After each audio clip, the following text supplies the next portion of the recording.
Thank you for loving nature with us.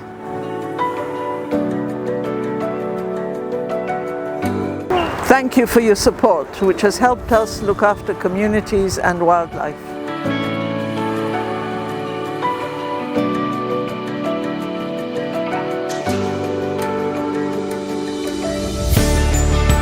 With climate change and deforestation.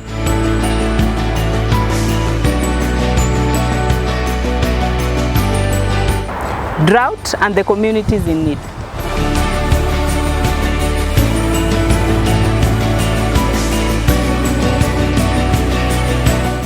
We need you now more than ever. Let's continue the story of love for communities and conservation.